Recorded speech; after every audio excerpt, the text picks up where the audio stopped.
महात्मा गांधी के स्वदेशी मुहिम के तहत खादी को बढ़ावा देने के उद्देश्य से खोले गए गांधी आश्रम में जीएसटी की मार पड़ी है। खादी में जीएसटी लगाए जाने से गांधी आश्रम के कर्मचारी खासे नाराज हैं। उनका कहना है कि खादी पहले से टैक्स फ्री होता था, लेकिन अब खादी में जीएसटी लगाए जाने से इसकी कीमत काफ़ी बढ़ गई है, जिससे इसकी बिक्री घट चुकी है। खादी में तो जीएसटी लगनी नहीं चाहिए थी। इसमें ऐसा है कि कुछ संस्थाएं जो छोटी मोटी संस्थाएं हैं वो तो नहीं दे रही जीएसटी, और ये गांधी आश्रम एक बहुत बड़ी संस्था होने की वजह से इसमें जीएसटी के दायरे में आ गई है। एक ही शहर में अगर 2-3 दुकानें और संस्थाओं की भी होती हैं और गांधी आश्रम की भी होती है तो गांधी आश्रम का माल महंगा हो रहा है, जिससे ग्राहकों में भी वो संदेह स्थिति पैदा हो रही है और बार बार कह रहे हैं कि आपके वहाँ माल महंगा है। तो ये ऐसा है, खादी को तो जीएसटी से मुक्त किया जाना चाहिए था। पहले से इसमें कोई टैक्स नहीं लगता था, चुंगी भी माफ़ होती थी और कोई गवर्नमेंट का टैक्स लगता ही नहीं था, लेकिन जीएसटी इसमें बहुत गलत लग गई है। इससे ग्राहक को काफ़ी प्रभाव पड़ रहा है।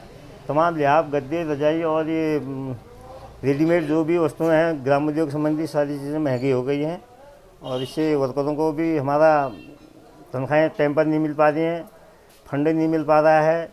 5-5 साल हो गए हैं रिटायरमेंट के, उनका हिसाब किताब नहीं हो पाया है। और मोदी जी कहते हैं कि इसमें 10 आदमी से जिस संस्था में ज़्यादा होंगे उनको पेंशन मिलेगी, लेकिन यहाँ पेंशन की कोई सुविधा नहीं है अभी तक। पता नहीं कब आएगी, कब क्या होगा। अब हम रिटायरमेंट होने वाले हैं, उसके बाद खुशक घर जाना है। जब से केंद्र में भारतीय जनता पार्टी की सरकार आई है, प्रदेश में भारतीय जनता पार्टी की सरकार आई है, उन्होंने इसको नज़रअंदाज करने का काम किया है। और उसके साथ साथ सबसे ज़्यादा है कि कहीं जो कर्मचारी हमारे यहाँ पर अपनी सेवाएं दे रहे हैं, उनके भविष्य को सुरक्षित रखने के लिए कोई योजना नहीं की बनाई गई है, कोई नीतिगत फैसले नहीं लिए गए हैं।